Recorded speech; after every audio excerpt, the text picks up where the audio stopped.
bendición que ustedes lo lean y así me ayudan para así poder abarcar más rápido y en menor tiempo más información. Eh, yo quiero trabajar sobre la base de lo que es la predicación bíblica, o la llamada predicación expositiva. Aquí yo tengo una definición de lo que es la predicación expositiva o predicación bíblica. Pero a raíz de esto también quisiera compartir los diferentes tipos de predicación. Y para mí no para mí, sino para los que estudian la palabra de Dios, saben que la predicación bíblica es la más efectiva, lo que conocemos como la predicación expositiva. Aquí hay una definición y la quisiera compartir con ustedes y luego vamos a ir sobre ella, cada parte que compone esa definición. El propósito, el objetivo general de este curso es que al finalizar, ustedes como participantes puedan preparar una predicación bíblica tomando en cuenta el pasaje bíblico y aprender a extraer su verdad central. Porque a veces estamos predicando la Biblia y de repente tomamos un pasaje y nos pasamos 40 horas. Estoy exagerando, ¿verdad? Pero nos pasamos un tiempo bien precioso exponiendo sobre ese pasaje y suceda el caso que nos quedamos por las ramas y no tocamos el corazón del pasaje. Este día usted no predicó ese pasaje. Usted habló mucho, o yo hablé mucho para no culparlo a ustedes. Hablé mucho, pero no toqué el pasaje. Y a eso es que queremos dar esta orientación, que si bien son útiles, creo que todo predicador como maestro de la Biblia debió ponerle atención. Aquí hay lo que se llama la predicación expositiva o predicación bíblica. Hay muchas definiciones. Esta es una de las que más me gusta y la voy a compartir con ustedes. Si alguien de ustedes puede ayudarme en la lectura, a lecturarla, está ahí a partir de este punto. Déjame marcarlo. A partir de este punto, si alguien puede ayudarme, ¿verdad? A leer eso ahí. Se la leo. Correcto, por favor. Ok, soy Amaury. Dios le bendiga a todos. Amén, Amaury Martínez Castillo, doctor. Así es, aquí está de este lado. Esta es mi definición de trabajo. La predicación expositiva es la contemporización de la proposición central de un texto bíblico, que se deriva de la aplicación de métodos de interpretación adecuados y que se declara a través de medios de comunicación efectivos para informar, las mentes, instruir los corazones e influir la conducta para la piedad. Los ¿Qué le com- pareció esa definición sobre predicación expositiva? ¿Alguien tiene una idea?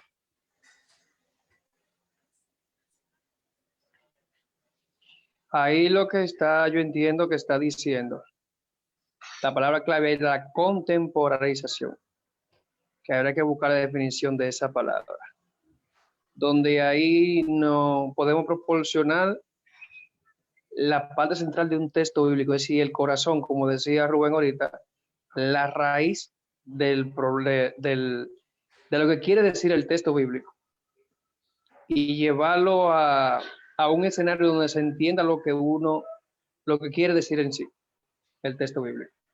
Correcto. ¿Alguien más? Yo, Adelante. yo entiendo Yo. por eso a lo que se refiere cuando se habla de exposición bíblica, la que quiere decir la definición es que se usa una serie de métodos para explicar el mensaje lo más transparente posible. Herramientas y eso. Ok. ¿Alguien más? ¿Alguien más? Yo creo que en este grupo hay alrededor de 50, 81 personas. Solo 2. Una pregunta. ¿Cuántos leprosos sanó Jesús? ¿Cuántos leprosos fueron a Jesús?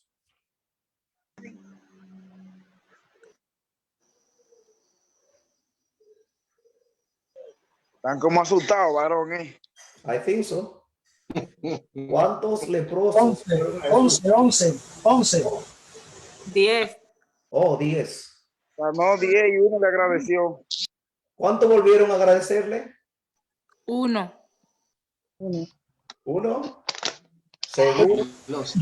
Yo digo 11 porque hubo 2 casos. Hubo un caso de los 10 leprosos y también el caso del leproso que fue por cuenta propia cuando él bajó del monte. No, yo estoy hablando en un solo, una visita, no juntándome las 2 visitas, una sola visita.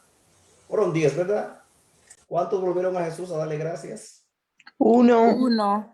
Wow, se quemaron todos. Ninguno volvió. Jesús fue a él. Ninguno volvió. Porque el que volvió estaba limpio, no estaba leproso. Dios mío, qué Ya profundo. para despertarlo. Ninguno volvió, el que volvió estaba limpio, no estaba leproso ya. Bien, vamos a la definición de esto. Esta definición es bien completa, bien abarcadora. Y quisiera ir cada una de las partes. A Mauri nos estaba diciendo el doctor que la palabra clave es la palabra contemporización. Y él pedía una definición de eso, ¿verdad?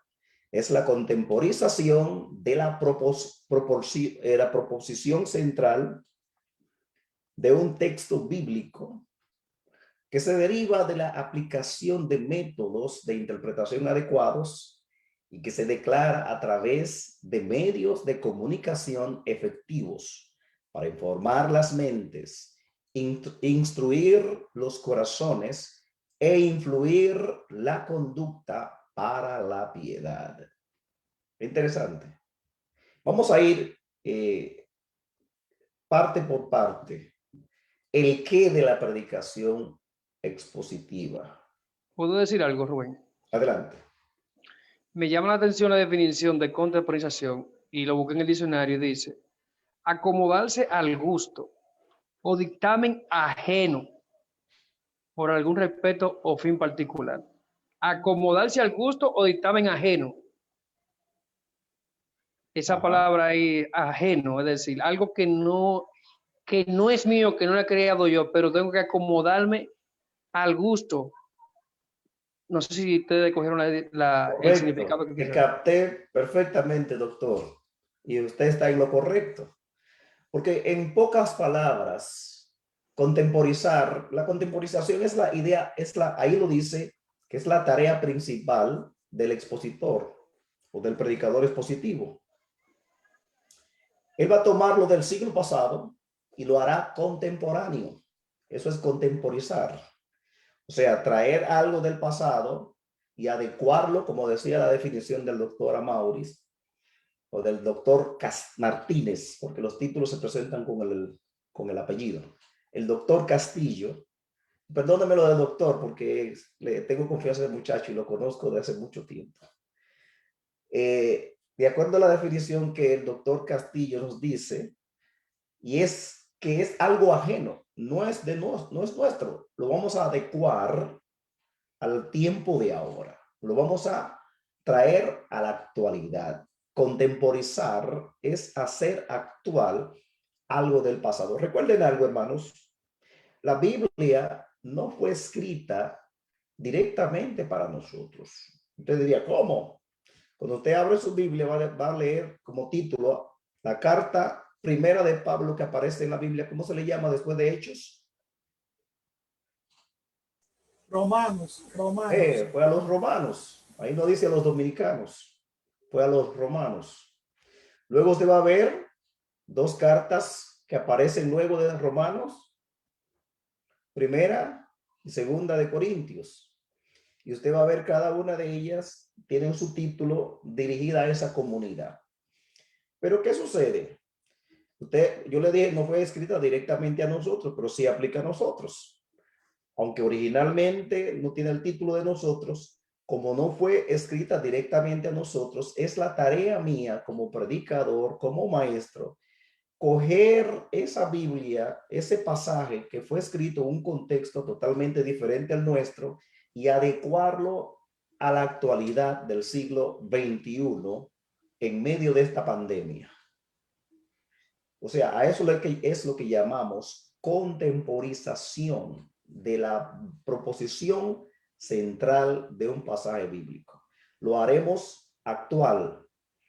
Esa costumbre, hay que tomar en cuenta la costumbre. Hay diferentes métodos de interpretación bíblica. Está el método alegórico místico, que es el que usa mucho en el libro de Hebreo. Y Pablo también usa ese método. No que lo usa, sino más bien hay momentos que él le trabaja a ellos en base a lo que ellos conocen. Y no voy a entrar en detalles algunos sobre esto porque no estamos en método de interpretación, pero es básico que el predicador sepa utilizar y qué método de interpretación está usando, porque hay muchísimos métodos y que algunos no son sanos y hay uno que es sano. Está el método alegórico místico, como le dije, está el método racionalista, que comienzan a racionalizar y la gente, dependiendo, comienzan a sacar conclusiones. Está el método histórico, gramático, cultural, contextual, que es el método correcto de interpretar la palabra de Dios. Porque si utilizamos, hay gente que espiritualiza todas las cosas y ahí hay lo que se llama la alta crítica, la baja crítica. La alta crítica dice que los acontecimientos del Antiguo Testamento no fueron verdad, sino que fueron historias que se escribieron para sacar una moraleja, de la cual nosotros no estamos de acuerdo con eso porque eso no es correcto. Nosotros sabemos que Dios creó, que Moisés pasó el Mar Rojo. Eso fue un hecho real, histórico. Se comprueba por la historia, por arqueología y por otros métodos. Se puede comprobar. Los lugares que la Biblia menciona son comprobables por arqueología, por la historia y por las diferentes ciencias auxiliares. Por ende, nosotros creemos firmemente en el método gramático, cultural, histórico, contextual para interpretar el texto sagrado, considerando cuando haya un símbolo, poniéndolo en su lugar, interpretando el símbolo en su lugar, cuando es un símbolo. Cuando es un tipo, hay una diferencia entre tipo y símbolo. El tipo no varía, el símbolo varía. Por ejemplo, el león en el libro de Pedro es símbolo del diablo, el león rugiente. Sin embargo, el león de la tribu de Judá en el libro de Apocalipsis es Jesucristo. De manera que el león es un símbolo, no es un tipo. Porque los tipos siempre, por ejemplo, Melquisedec siempre será tipo de Cristo. En toda la Biblia que usted lo lea, será tipo de Cristo. No así los símbolos. Los símbolos pueden variar. Por ejemplo, la levadura. La gente dice, la levadura es pecado. Hay momentos que no es pecado. Sino que es un símbolo que puede variar y se puede adecuar a otras cosas. Bien. Entonces, el método correcto de interpretar las Sagradas Escrituras es el método gramático, cultural, histórico, contextual, donde cuando vamos a contemporizar, vamos a tomar ese pasaje que fue escrito bajo una cultura, conocimientos y conductas y comportamientos sociales, socioculturales, que no son propios de nosotros hoy por hoy. Y es por eso que el predicador, el expositor, tiene que tomar ese pasaje de allá y traerlo a la actualidad y hacerlo contemporáneo. Muchas veces se trae tanto la práctica como el principio que engloba, pero otras veces solamente con el principio que engloba es suficiente. Es el caso, por ejemplo, del lavatorio de los pies. Eso es una costumbre de la época. Hay iglesias hoy que lo lavan. Si yo llego a una iglesia y me invitan a lavar los pies, yo lo voy a lavar porque yo no peco con eso. Pero tampoco no peco si no lo hago. Eso es una costumbre de la época. Ahora, eso encierra un principio bien lindo. Y es el principio del servicio, que estamos llamados a servirnos. Entonces, el servicio siempre es propio del cristiano, debemos servir. Pero dejamos la práctica en el pasado, pero acarreamos el principio que ella encierra. Pero hay momentos que hay que traer la práctica como el principio. Es cuando esa práctica o eso que se hacía era algo que ofendía la santidad de Dios. Por ejemplo, la mentira, el adulterio, la fornicación, la hipocresía. Eso ofende la santidad de Dios. Y como hay un principio bíblico donde la Biblia no se contradice y que no puede haber, digamos, bueno, contradicción o inconsistencia. Si algo ofendía a Dios para el tiempo de Adán y hoy no lo ofende, entonces hay una inconsistencia porque hay un atributo de Dios que se llama la inmutabilidad. Dios no cambia. Entonces, ¿cómo va a ser que algo le hacía daño a Dios en un tiempo y luego no le hace daño? Entonces ahí hay una inconsistencia con el atributo de Dios que se llama la inmutabilidad. Por eso, si a la práctica era algo que ofendía la santidad de Dios, siempre va a ser pecado. En el tiempo de Adán, en el tiempo de Noé, de Abraham, de David, de Esdras, y en el tiempo de Jesús y en el tiempo de nosotros y por todos los tiempos. Será un pecado porque afecta a la santidad de Dios.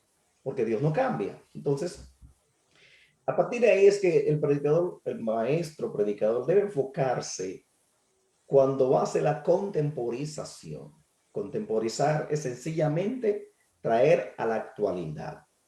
Traer a la actualidad. Entonces, es el primer elemento de esta definición. El segundo es la proposición central de un texto bíblico. Cuando se habla de la proposición central de un texto bíblico, estamos refiriéndonos nada más y nada menos que a la idea principal del texto bíblico.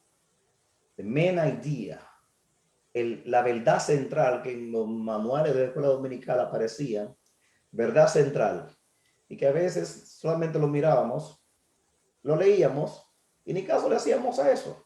Y a veces cogíamos el maestro o el material y comenzábamos a leer ese material y ni siquiera caso le hacíamos al texto bíblico. Hermanos, el texto de la enseñanza bíblica en la iglesia, ya sea en la predicación, en la escuela dominical, es la Biblia.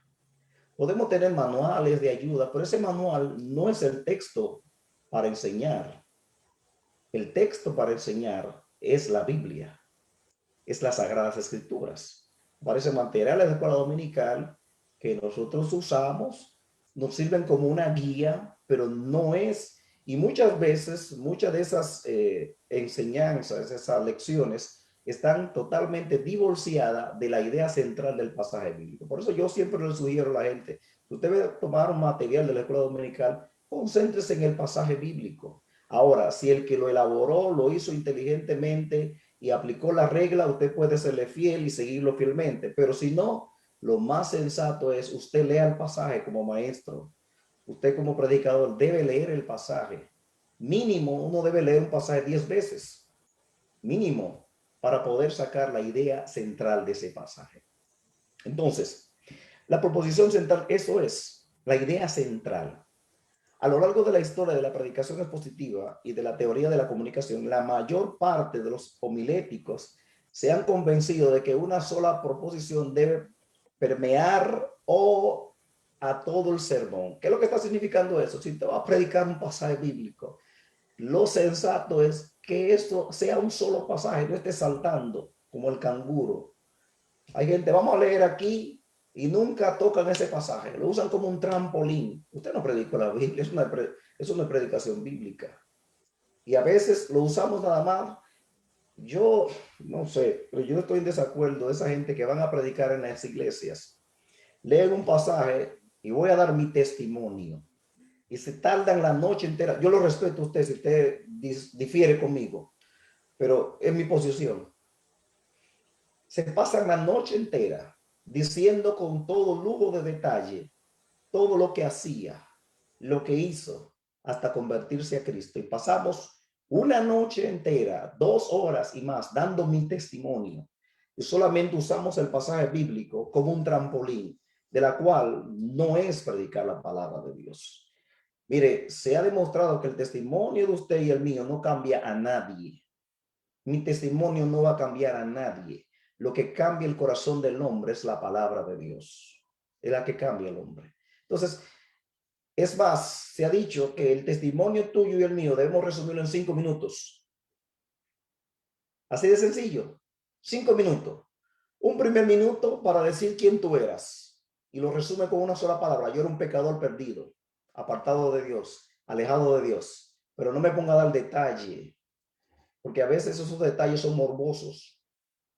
Recuerdo la historia allá en Santo Domingo de una persona que estaba dando su testimonio cómo mató a un hombre, y ahí en la congregación había un familiar de esa persona que no era cristiano y dijo, ese de aquí no sale vivo.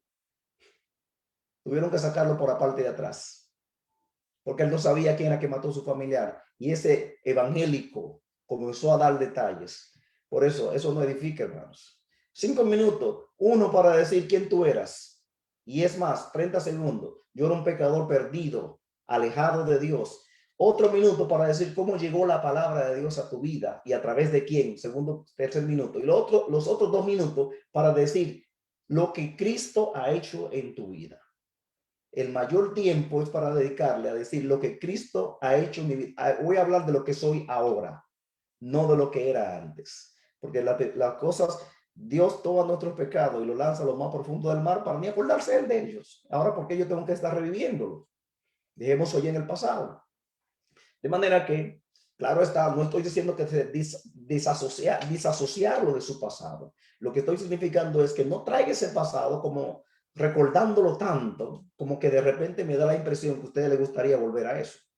De manera que el mayor tiempo de un testimonio, lo más, son 5 minutos. Entonces yo no me explico por cómo la gente coge 2 horas para dar una predicación y es su testimonio. Ah, no, porque este evangelio será predicado por testimonio. Dice para testimonio. No, lo que vamos a predicar es la palabra de Dios. La palabra de Dios es lo que vamos a predicar. Y es para testimonio a las naciones. Es para testimonio, no es por testimonio. Lea bien. Entonces, la idea central del pasaje bíblico es lo que yo debo tomar. Esa idea central responde, la vamos a identificar y la vamos a buscar en el pasaje. ¿Cómo encontrar esa idea central? Hay una clave para encontrarla. Entonces, después de encontrarla, es el corazón del pasaje. En la predicación bíblica no se va a la Biblia con un tema. La gente a veces dice, ¿cuál es el tema? ¿Qué tema cojo? ¿Qué toma? Si usted coge un tema y luego va a buscar un pasaje bíblico, usted está forzando el pasaje bíblico para que diga lo que usted quiere. Le digo algo, en la predicación bíblica, el pasaje es que da el tema. Pero el predicador, el expositor, debe utilizar las herramientas adecuadas para sacar esa idea central, no para ir con una idea preconcebida al pasaje bíblico, sino para que el pasaje bíblico le hable. Entonces, luego vamos a detallar más lo que es la proposición central y cómo encontrarla. Cómo encontrarla. Hay una partecita ahí que sí quiero compartirle. Existen diferencias en cuanto a dónde y cómo uno obtiene esta proposición central. Al exponer la Biblia, hay 2 fuentes posibles del equivo tema central. El predicador puede suplirlo o el texto bíblico puede suplirlo. En la exposición temática, el predicador escoge el tema. Es la predicación temática. Y va a la Biblia a procurar buscar apoyo. Vamos a ver el pro y el contra de eso. En la predicación textual o bíblica o expositiva, el texto es quien provee el tema. Aquí adelante hay un cuadro y para no seguir con un monólogo, sino hacerlo un diálogo, aquí hay un cuadro donde vemos los 2 tipos de predicación. Básicamente, hay más, pero me quiero concentrar solamente en estos 2. Tipo de exposición bíblica. Está la exposición temática y la exposición textual. Ahí está características, fortalezas y debilidades. ¿Alguien me ayuda con ello?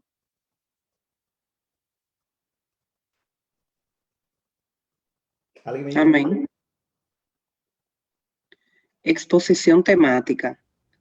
Las características: el predicador escoge el tema y gobierna el desarrollo del sermón. En la exposición textual, el texto provee el tema y gobierna el propósito, parámetros y preparación del sermón. Fortalezas de la exposición temática: relevancia inmediata, un poco más fácil de hacer.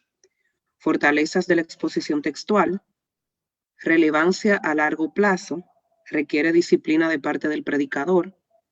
El próximo sermón viene de un pasaje que sigue al texto de hoy. En la exposición temática, las debilidades: el texto está a merced del predicador. Se gasta energía en escoger el tema de cada sermón.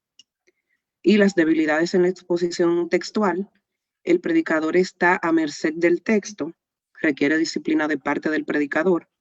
El predicador puede quedar estancado en trivialidades exegéticas. Ajá.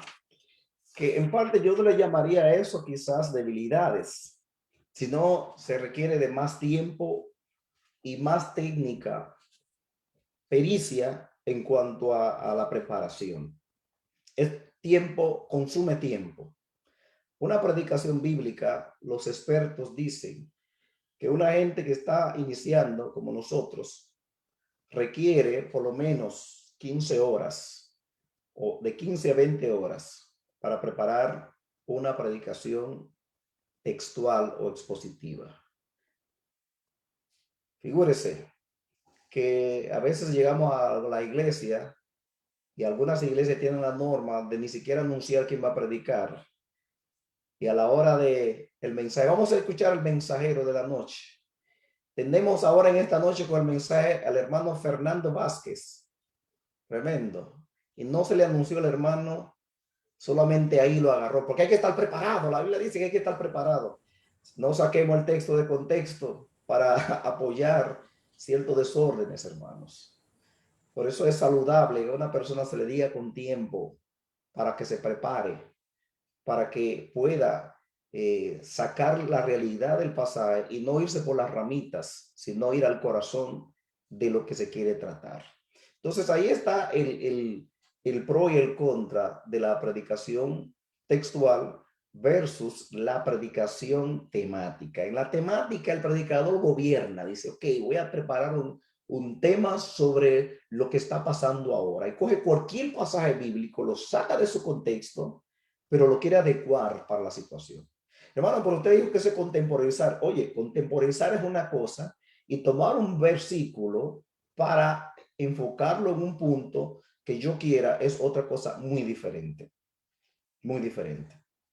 Entonces, esas son las características. Sin embargo, en la textual, la lectura del texto te va a llevar, cuando aplicamos la técnica correcta, la lectura del texto me va a mostrar cuál es la idea central de ese pasaje.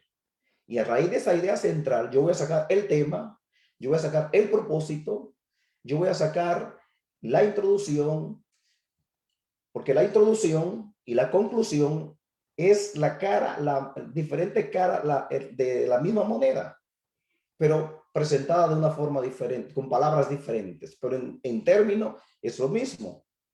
Entonces, el propósito, a veces nos paramos a predicar y no hay un propósito en el mensaje. Predicar sin un propósito es como salir de la casa y no sé a dónde voy, a dónde me lleven mis pies. Creo que no es saludable.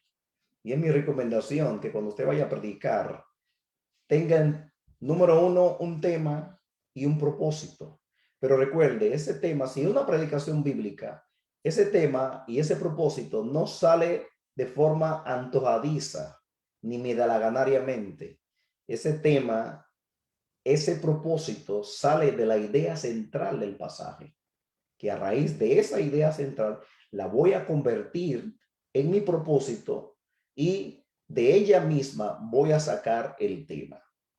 Hablando del tema, siempre se ha recomendado que el tema no pase de 5 palabras, no contando conjunciones y preposiciones. O sea, contando nombre, adjetivo, verbo, que no pase de 5. ¿Por qué razón? Porque si tiene mucha palabra un tema, la gente no lo recuerda. Y si el tema está bien elaborado, está de acuerdo a la idea central del pasaje, aunque la gente no recuerde las 20 horas que yo estuve predicando, pero el tema, al recordarlo, se va a llevar la idea central de esa predicación.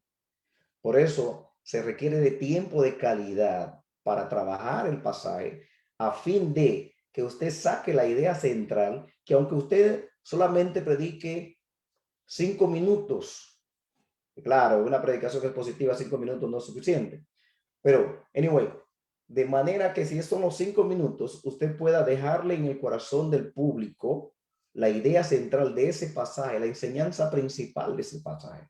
Por eso lo importante es hacer hincapié en descubrir cuál es la idea central del pasaje. Entonces, en cuanto al cómo de la predicación expositiva, ese se va a relacionar con el proceso de la preparación.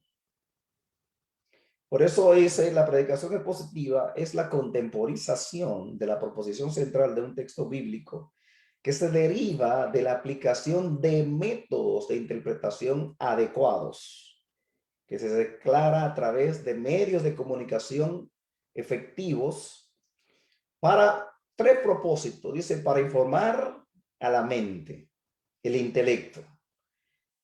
Como predicador, como maestro, yo debo procurar enseñar algo. Informar a la mente significa el qué. Voy a informar. Hay 3 áreas que la predicación debe abarcar: las emociones, la voluntad, se me escapa la otra, y el intelecto. Intelecto, emociones y voluntad. Hay 3 verbos que yo lo relaciono con eso. El intelecto, que es el saber, intelecto. Emociones, querer. Voluntad o la área volutiva, hacer. Esos 3 verbos: saber, querer y hacer. Voy a llevar a la mente, a las emociones y a la voluntad. Si usted nota aquí en la definición de predicación expositiva, dice, para informar las mentes, el saber. Cuando usted define conceptos, le define, da información nueva al público de ese pasaje que ellos no conocían. ¿Por qué Nicodemo dijo, debo entrar al vientre de mi madre y nacer otra vez? ¿Qué Nicodemo le estaba diciendo a Jesús con esa pregunta? Yo como predicador, como maestro, debo investigar qué asombró a Nicodemo cuando Cristo le dijo, tienes que nacer de nuevo. Luego, instruir los corazones. Voy a las emociones. El corazón se dice que es el centro de las emociones. Es donde yo voy a enseñar por la predicación, decirle a la gente, rechazar o querer. Yo voy a rechazar el pecado, voy a amar lo que Dios ama. O sea, voy a llegar a las emociones.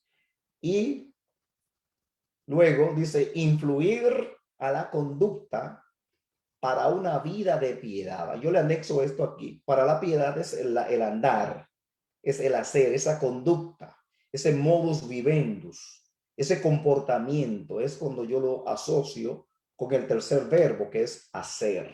Por ende, toda predicación bíblica tiene que enfocarse en esas 3 áreas del ser humano: su intelecto, sus emociones, su voluntad. La salvación. Le voy a definir lo que es la salvación. Luego le voy a mostrar por la palabra que debemos, por qué necesitamos querer la salvación. Y luego, cómo obtener esa salvación y actuar en base a esa salvación que ya tenemos. Vivir acorde a esa salvación. Esas 3 áreas yo debo trabajarla en cuanto a lo que se llama la predicación. Entonces, note que el tercer elemento aquí, ya vimos el primer elemento, que es la contemporización, ¿verdad?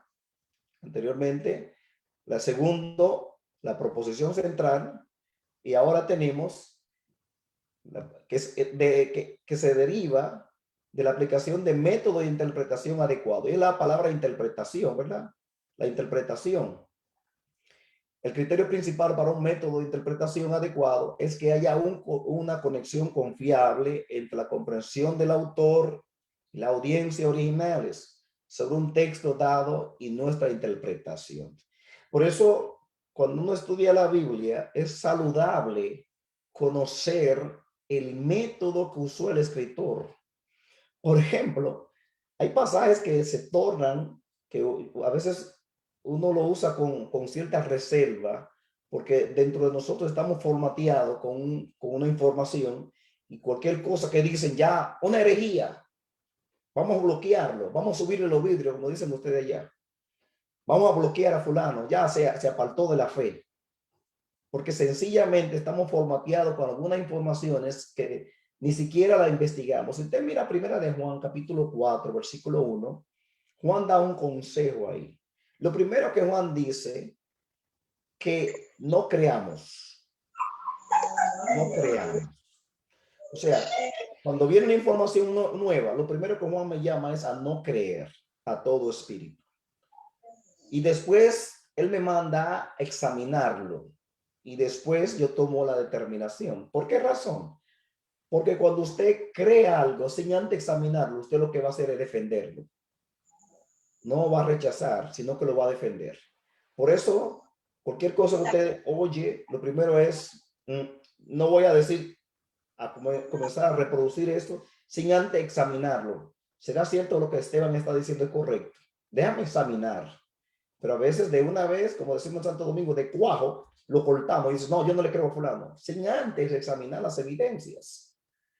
No es que tú le creas de una vez, yo estoy de acuerdo que no le creas. Es el caso de los bereanos, Hechos 17. El gran apóstol Pablo. Usted ve, usted encuentra una carta a los corintios, una carta a los tesalonicenses, una carta a los filipenses, pero usted no encuentra una carta a los bereanos. Sin embargo, los bereanos fueron más nobles que los de Tesalónica. Porque cuando Pablo llegó allá, el gran apóstol de los gentiles, cuando él comenzó, ustedes recuerdan la historia, ellos abrieron el rollo para ver si lo que Pablo estaba diciendo era correcto. Y después que ellos comprobaron, entonces dice que creyeron. ¿Por qué? Porque primero hubo una comparación, una comprobación, que si lo que el apóstol estaba diciendo estaba acorde a lo que los rollos decían. Es la actitud saludable, la de los bereanos. Aunque no se escribió una carta dirigida a ellos, sin embargo, la actitud de ellos es digna de encomiar y de imitar también, porque somos muy dados a repetir cosas que estamos escuchando los youtubers que están soltando por sus canales y dale share, dale share. A mí no me manden esas cosas porque yo no lo voy a dar share. Ese share, tú le estás llenando el bolsillo al dueño del canal. Y no es que yo quiera ser como, ¿sabe? Como egoísta, ¿no? Ese no es el sentido. A veces llegan cosas paniqueando a la gente, perdón el Spanglish, sino asustando a la gente por tantas informaciones y hoy más por hoy que están pululando por los medios de comunicación. Informaciones que no son ciertas y a veces las estamos compartiendo con los demás y estamos compartiendo herejías. Por eso es bueno que analicemos la fuente, de dónde vienen las cosas, a sabienda que en comunicación las noticias son manipuladas de acuerdo a las agencias, como ellos quieren presentar la situación. Por eso es bueno que usted se documente bien antes de estar compartiendo una información que ni siquiera sabe de dónde viene. Es el caso ahora del coronavirus, que la vacuna que mata y tantas cosas salen por los medios de comunicación. Si usted no ha comprobado eso, no se ponga. Yo le recomiendo algo mejor. Mejor comparta la palabra de Dios. Háblele a la gente que Cristo lo salva, que hay salvación, que en Cristo hay esperanza. En vez de estar compartiendo esos videos de miedo, de terror, que lo que más hay, la gente está hastiado de eso ya. Entonces, es bueno hacer como los bereanos. Ellos chequearon. ¿Será cierto que lo que Pablo está diciendo es correcto? Ellos fueron nobles. Y esa noblez de ellos lo llevó. Cuando analizaron, entonces dice la palabra, Hechos 17, creyeron. Y Juan, por eso Juan dice primero en Juan 4:1, hijitos, no creáis a todo espíritu, sino segundo, examínelo. Lo primero, no creas. Lo segundo, examínalo. Y después que oímos, no creemos, sino que después examinamos. Después de examinar, ya tomaremos la decisión si creer o no, después que examine. Entonces, pero para examinar, claro está, debemos tener el parámetro correcto, porque por ejemplo usted tiene una cinta de medir y usted mide una superficie, una mesa, esa mesa mide 50 centímetros. ¿Cómo usted sabe que ese centímetro que usted usó es correcto? Bueno, sencillamente porque en la torre, en el Museo de Francia, hay un metro que es el metro modelo, que en base a ese metro se han hecho todos los metros que existen en el mundo. Entonces, si ese metro, si compramos un metro en una ferretería, creemos que es correcto porque fue hecho en base a un metro genérico, un metro modelo que existe en un museo. Entonces, por eso le creemos. Entonces, nosotros también tenemos un metro modelo, la palabra de Dios. Ese es mi laboratorio. Ahora, el problema es, yo estoy leyendo la palabra de Dios. Para ser predicador, tengo que leer la Biblia a diario, hermano. Y no meramente una lectura a vuelo de pájaro, una lectura comprensiva, una lectura de ojo de águila, una lectura de ojo de lupa, debo decir. Es escudriñadora, una lectura comprensiva. ¿De qué está hablando el autor? ¿Qué le está diciendo? No, porque nos paramos a leer cosas ahí y hasta a veces hasta machucamos la lectura, como decimos allá. Y si machucamos la lectura, con más razón, quizás no vamos a entender. Mire, cuando uno va a interpretar la Biblia, lo más que tiene que hacer es observar, porque si usted observa mal, mal va a interpretar y mal va a aplicar. La observación conlleva sobremanera una gran porción. Es más, hay que dedicarle más tiempo a la observación que a los otros pasos del método científico de analizar el texto bíblico, que es el método científico, la observación, interpretación y aplicación. Y yo en cuanto a eso, aunque no vamos a entrar en método, pero necesito que por lo menos repasarle estos puntos después que toquemos la parte de esta definición, que bastante rica es, por eso le estoy dedicando un tiempo a cada parte de ella. Ahora, ¿alguien tiene alguna pregunta, algún aporte que quisiera, algo que dije que lo dejé como, lo confundí o no me di a entender bien? ¿Alguien? Yo sé que somos muchos, pero es saludable. Ya la matrícula va por 90. Pero es saludable que si alguien quedó con alguna duda, la externe en estos momentos para nosotros poder tratar de darnos a entender un poquito mejor. Si no, se ve la mano levantada porque yo levanté la mano en Zoom. Parece adelante. que tantas personas no se nota. Es sobre la predicación temática. Yo entiendo, o sea, se comprende completamente la idea sobre el peligro de la predicación temática. Ahora, yo pregunto, ¿es de descartarse del todo? Es decir, tratar de llevar un tema a predicación y basarlo en la Biblia. Mira, no es que se descarte la predicación temática, lo que se le recomienda al que la va a predicar, que trate de, aunque sea temática, de apegarse a lo más posible a la correcta interpretación del texto que él va a utilizar. No es que se descarte, pero que tenga cuidado en no gobernar el texto dejar que él gobierne el texto a tal nivel que se olvide totalmente de lo que el texto quiere enseñar. No dejarlo, no manipular el texto a su antojo. No es que se descarta, se puede usar, pero con esa discreción de que usted sea lo más bíblico posible en cuanto a ese tema que usted quiere desarrollar. Yo personalmente prefiero la predicación expositiva. Eso es mi posición personal. En cuanto a la temática, una vez más, no es que se descarte, sino que se le recomienda al que va a predicar de forma temática que trate de interpretar el texto correctamente y no dominar tanto el texto, porque por lo regular, si usted va con un tema es porque ya usted lo elaboró, es porque ya lo elaboró. Pero, por ejemplo, y yo más creo un tema de corte, por ejemplo, hay gente, por ejemplo, está presentando el nuevo orden mundial el nuevo orden mundial, y yo escuché una conferencia sobre eso. Pero que ese nuevo orden mundial, y usted lo va a enfocar a la luz de la Biblia, que sea lo más cuidadoso posible para no manipular el texto bíblico, para que el texto, usted quiera como obligar el texto a decir lo que usted quiere y que apoye esa idea, esa tesis de usted. Ahí es que me refiero. No hay que ser descarta, sino ser cuidadoso en eso. ¿Alguien más? Bien, entonces en cuanto a la Si me interpretación. permite, pastor. Adelante. Escucha.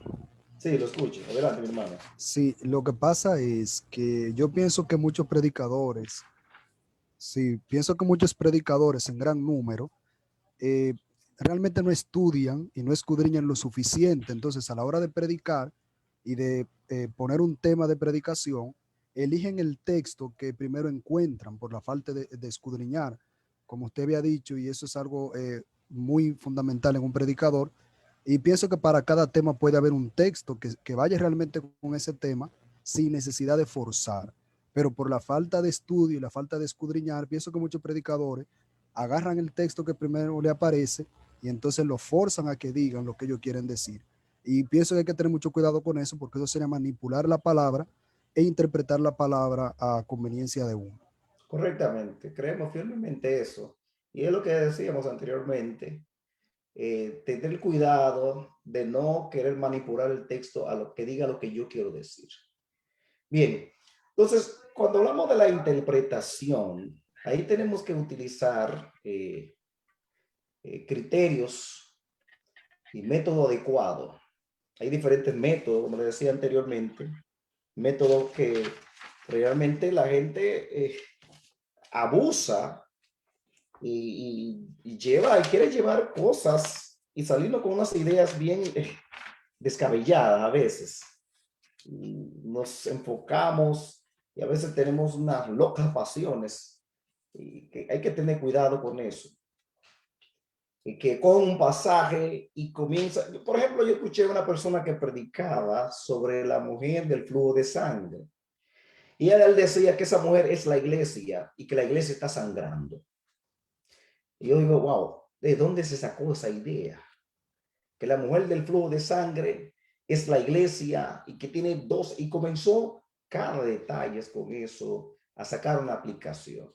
Otro comenzó a hablar de que el burrito, y allá en Santo Domingo todos ustedes son testigos de una predicación que se dio allá sobre desatando el pollino. Y cuando yo estudio ese pasaje, y hasta burro nos dijeron, Dios quiere montarte, hasta burro nos dijeron. Yo, wow.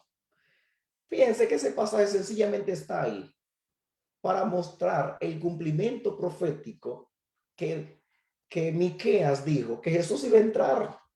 Eso se cumple, es el cumplimiento de una profecía que Cristo ese día, en menos de 24 horas, Cristo cumplió más de 30 profecías. Y esa fue, bueno, ya es el día antes de la muerte, pero es en la entrada triunfal, como fue el día lunes. Eso sencillamente se cumple lo que el profeta Miqueas dijo sobre Jesús, que él iba a entrar montado en un pollino. Y que la gente cuando salió, o sea, había un contraste ahí, porque sabes que ese día también se buscaba el cordero y tenía que salir, y uno de los ayudantes, los sacerdotes, tenían que ir a buscar el cordero perfecto, y cuando lo encontraba, él decía que lo encontró y la gente hacía algarabía, y de repente cuando Cristo fue entrando a Jerusalén, la gente comenzó a hacer algarabía y el sumo sacerdote pensó que ya había encontrado el cordero perfecto. Y el sacerdote, el ayudante del sacerdote que lo fue a buscar, no lo había encontrado todavía. Y ahí hubo algo interesante, porque ahí estaba entrando el Cordero de Dios. Cristo estaba entrando y por eso la gente gritaba, Hosanna. Y eso fue sencillamente el cumplimiento de la profecía de Miqueas, de que Cristo iba a entrar allá a Jerusalén. Pero yo escuché un mensaje que nosotros somos el burro que el Señor quiere cargar, no quiere montarnos.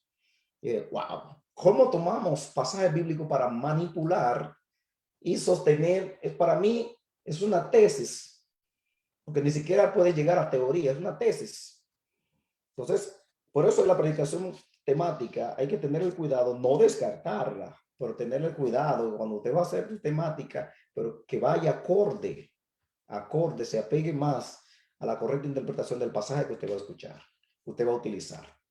Entonces, muchos métodos, ya me dije, método racionalista, que hacemos que racionalizamos y comenzamos a sacar conclusiones por nuestro razonamiento, el método alegórico místico, que es el método que usaban el escritor de Hebreos, usó para explicarle a los hebreos que los hebreos era el método que ellos usaban para interpretar.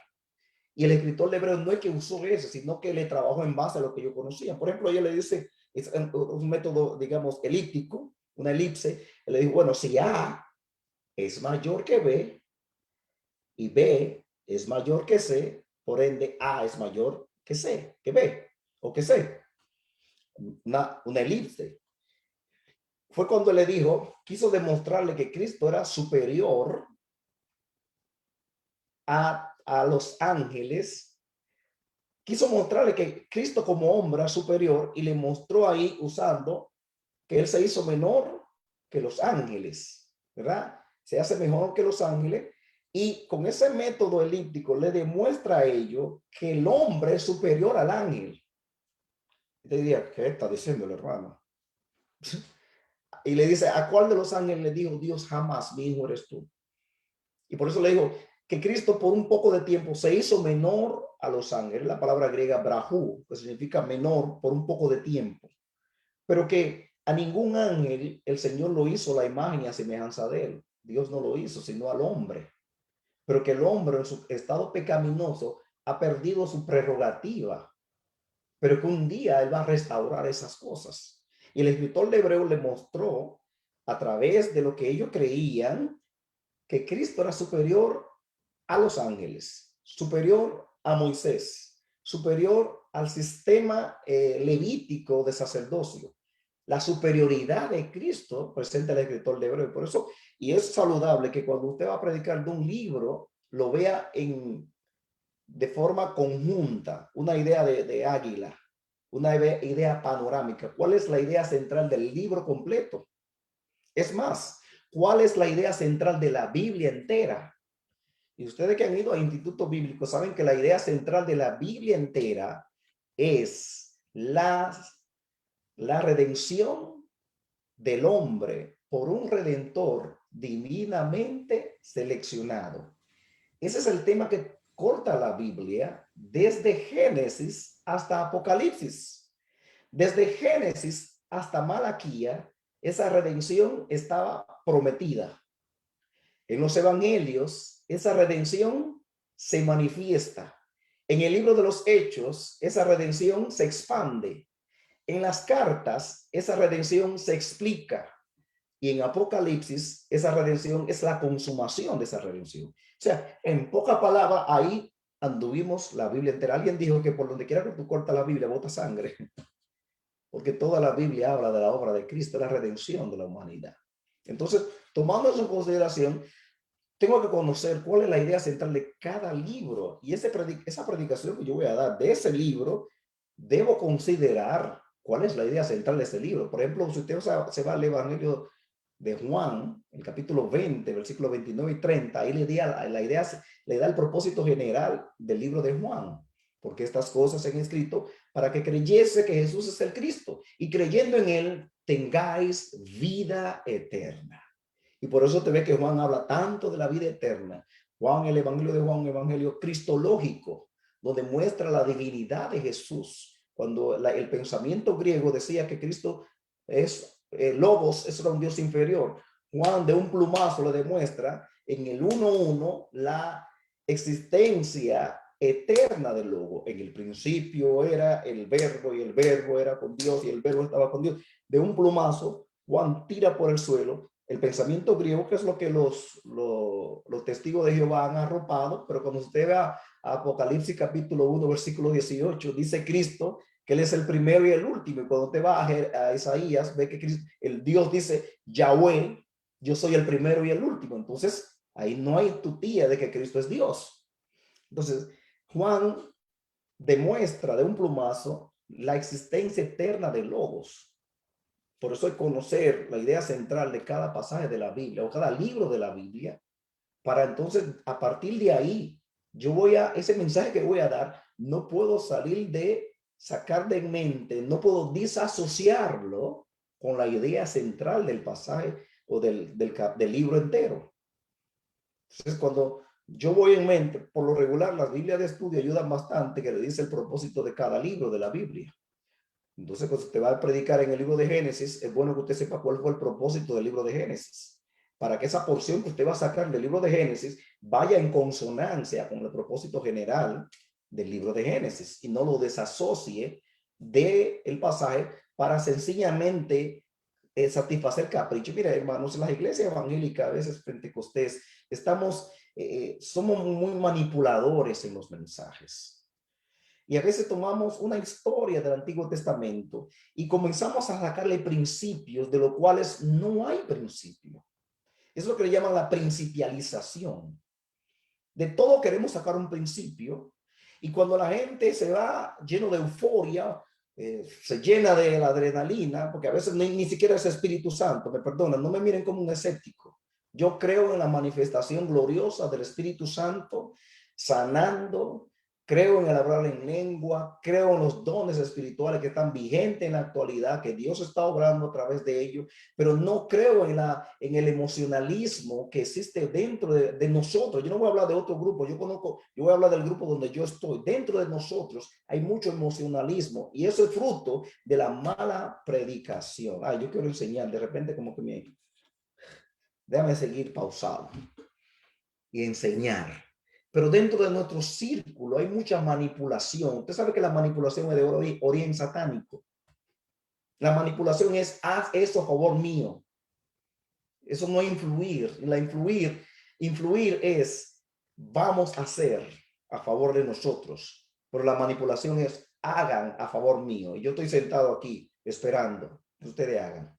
Y que hasta a veces mandamos a la gente al infierno con nuestra predicación, y que las iglesias nunca están, que todo el mundo está en pecado y que yo soy el santo. Mire, cuando yo me paro aquí de repente digo, no, porque ustedes no estudian, porque ustedes no, yo lo que estoy diciendo, yo soy un estudioso de la Biblia y ustedes no.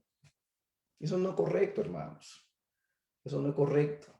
Y eso los predicadores y los maestros estamos fomentando esas cosas. Ojalá Dios nos ayude, que recapitulemos, que hagamos una recapitulación en cuanto a eso y le mostremos y nos vayamos más a la Biblia, aprender a sacar la idea central del pasaje para llevarle al pueblo una enseñanza sana. Nos cansamos de decir tenemos la sana doctrina, y cuando analizo yo digo, ¿y dónde está? No está ahí. ¿Qué es la sana doctrina? ¿Qué es la sana doctrina?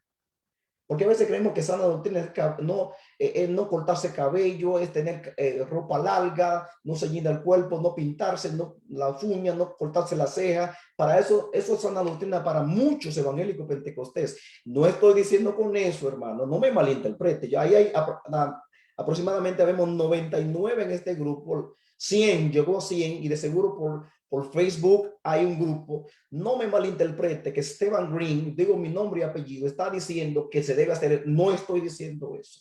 Lo que estoy diciendo es que seamos equilibrados en la balanza, que si yo tengo la ropa no ceñida al cuerpo, no tinte en mi cabeza, pero que mi corazón esté sano también. Pero a veces tenemos todas esas cosas, sin embargo somos hipócritas, hablamos mentira, traicionamos a la gente. ¿Sabe que la palabra hipócrita salió del escenario griego? Cuando iban al teatro, que se ponían una máscara para ocultar su verdadera identidad. Entonces a veces estamos así, como Jesús le dijo a los fariseos, sepulcros blanqueados, que por fuera están bien limpios, pero por dentro están llenos de hueso podrido. Entonces no es asunto, hermano, no nos polaricemos. No nos polaricemos. Significa, no se vaya a un extremo. Jesús tuvo esos dos problemas, el extremo de los fariseos y el extremo de los saduceos.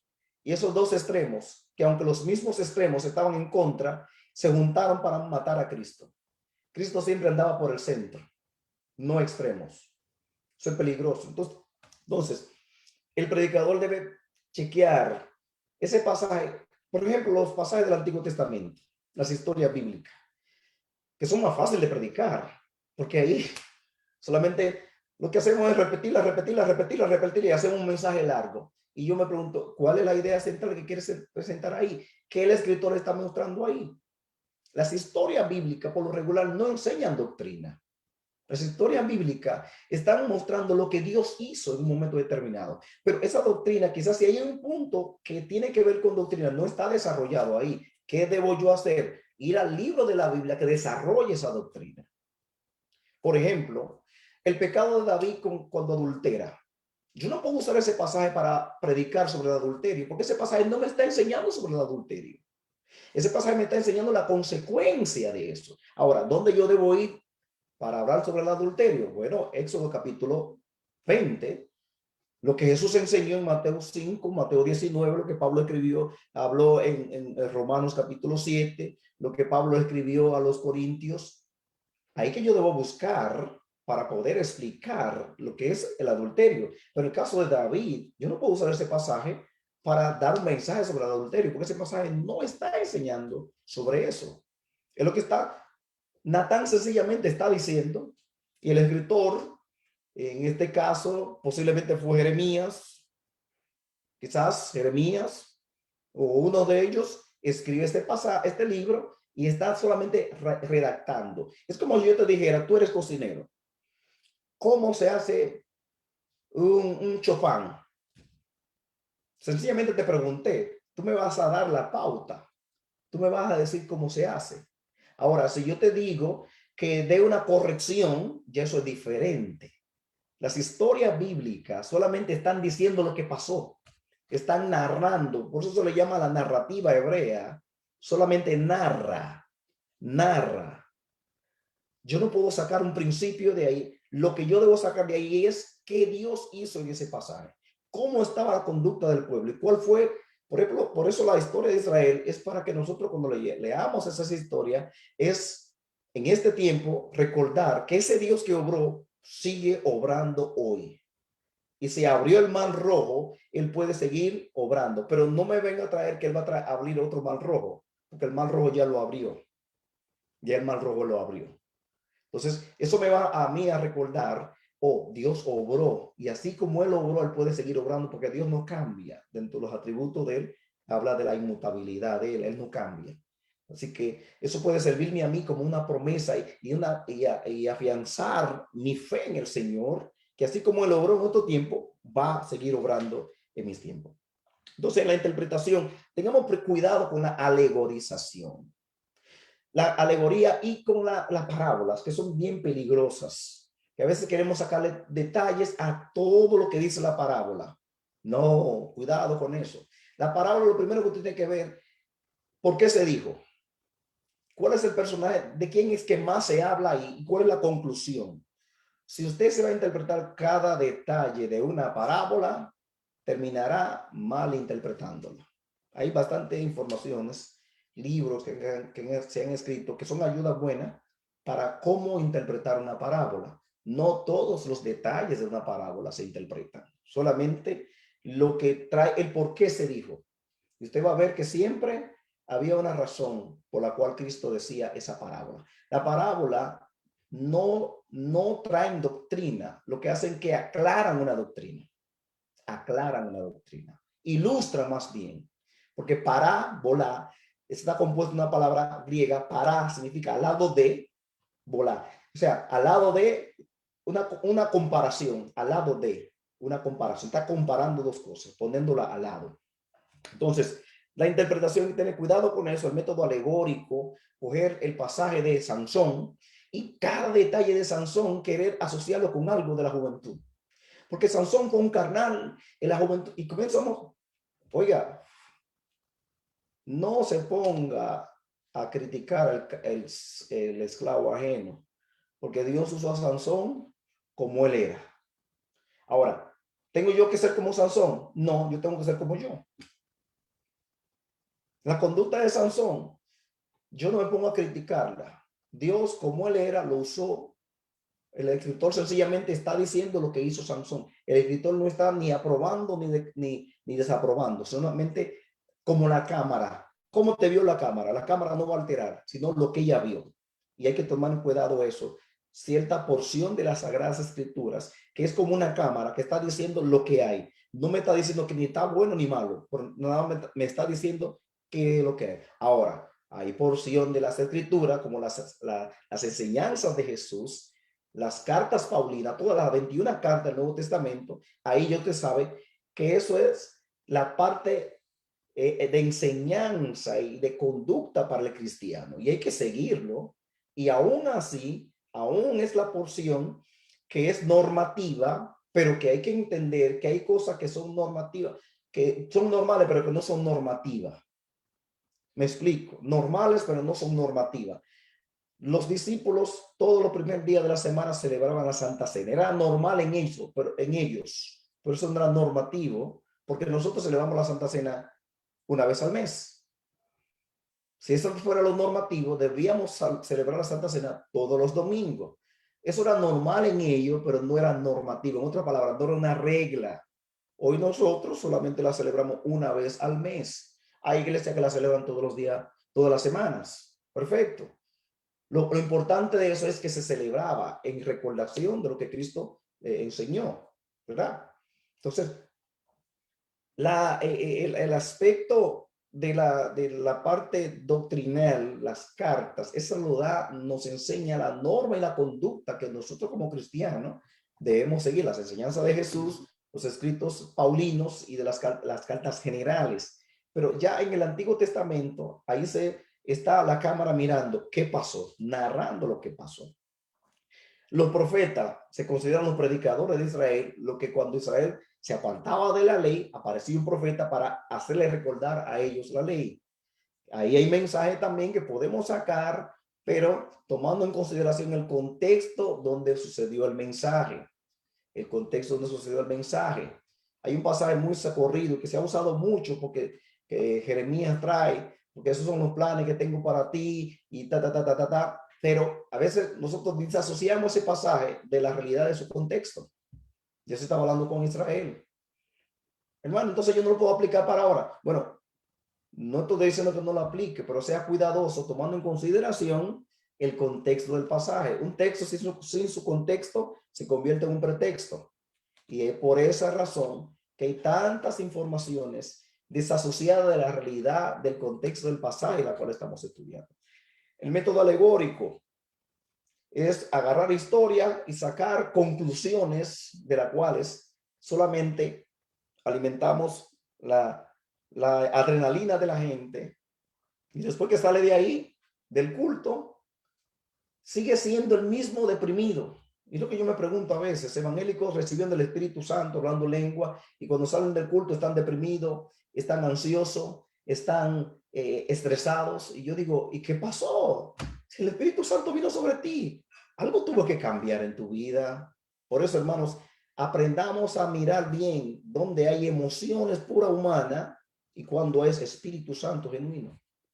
Y a veces nos confundimos con eso. No todo el que dice Señor, Señor entra al reino de los cielos. No todo el que está brincando, saltando, tiene el Espíritu de Dios. Hay que ver que hay otros dos espíritus. Está el espíritu humano y está el espíritu demoníaco.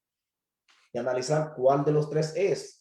Nosotros tenemos un laboratorio. La palabra de Dios es clara. Bueno, entonces, en la interpretación hay que trabajar mucho eso, que quizás no hay tiempo para eso. Ojalá sacar un momento para trabajar el método de interpretación. Por ejemplo, en el método alegórico místico, que los hebreos se encantaban en eso, se hablaba de una piedra que seguía a Israel en el desierto. Y usted va a ver que Pablo lo menciona, y esa roca era Cristo. Pero lea en el Antiguo Testamento, ¿dónde se menciona que había una roca siguiendo a Israel? Yo no lo he visto en el Antiguo Testamento en parte. Si tú lo has encontrado, compártalo conmigo. Porque yo no he visto ninguna parte en el Antiguo Testamento que había una roca siguiendo a Israel. Hermano, pero Pablo lo dijo. Ok, ahora vamos a ver por qué Pablo lo dijo. ¿Por qué Pablo lo dijo? Porque Pablo estaba frente a un grupo de gente que creían tanto en los ángeles, que le daban tanta importancia a los ángeles y a las cosas, a las cábalas y esas cosas, que eso ellos lo tenían ahí. Pablo, como no quiso argumentar con eso, ok, cualquier cosa, lo que seguía Israel era Cristo, porque la realidad era Dios que estaba con ellos. Entonces ellos querían argumentar, no, que era esto. Ok, no voy a discutir con ustedes. Lo que sea era Cristo. Y lo dejó ahí. Lo mismo pasa con el caso del escritor de Hebreo. Le dice, oye, la ley dada por los ángeles, pero ¿quién le dio la ley a Moisés en el monte Sinaí? Fueron ángeles. No, mi hermano. Pero el escritor de Hebreo no quiso polemizar con ellos. Entonces, si la palabra dicha por los ángeles fue firme y toda transgresión y le habló en su mismo terreno, pero usted y yo sabemos que la ley se la dio Dios a Moisés. El primero fue Dios que la escribió con su dedo. ¿No lo recuerdan? Y después que Moisés la rompió, entonces Dios le dictó y Moisés la copió. En ningún momento hubo un ángel ahí. Pero ellos creían tanto en la existencia de los ángeles, cuando usted se va a la carta a los Colosenses, usted va a ver ahí cómo era el culto a los ángeles. Los hebreos eran cabalistas, eran tan cabalistas que cuando Jesús llegó a la tumba de Lázaro, le dijeron, oye, maestro, hacen 3 días, hacen 4 días ya. Porque la cábala de ellos decía que el espíritu del difunto podía durar 3 días dando vuelta y que había oportunidad de que resucitara. Y Cristo le dice, no, yo soy la resurrección y la vida. A mí me importa que esté en otra palabra, no es que Cristo lo dijo así, pero permítame parafrasearlo. Me importa que tenga 1.000.000 de años. Yo soy la resurrección de la vida. El que cree en mí, aunque esté muerto, mira, va a vivir. Y de hecho lo demostró. Le dijo Lázaro. Y yo digo, jocosamente, llamó a Lázaro porque si dice sal fuera, todos los muertos resucitan ahí. Pero la creencia de ellos, sus cábalas, era esa. Y por eso usted va a ver muchas cosas en la Biblia, de repente, que eran muchas cábalas, y los escritores, hay que entender el lenguaje y el estilo del escritor. Y lo mismo pasa con el capítulo 7 de Romanos, cuando Pablo está hablando ahí de ese hombre que quiere hacer el bien y el mal. Muchos dicen, no, será Pablo mostrando la lucha del cristiano, pero nos olvidamos algo gramatical fundamental, lo que se llama el presente histórico. Presente histórico, por ejemplo, yo digo, voy donde Héctor, entro a su casa. El año pasado fui a Santo Domingo, voy donde Héctor, entro a su casa, hablo con él, todos los verbos están en el presente. Usted sabe que eso es algo que pasó, yo dije el año pasado al principio. Es un presente histórico. Lo que Pablo está mostrando, cómo era su vida cuando estaba como fariseo. Y ahí ese presente histórico, él lo lleva así. Hay que conocer el estilo del escritor para yo poder interpretar correctamente el texto bíblico y así no disasociar la idea central para yo llevar un buen entendimiento de la palabra de Dios. ¿Alguna pregunta?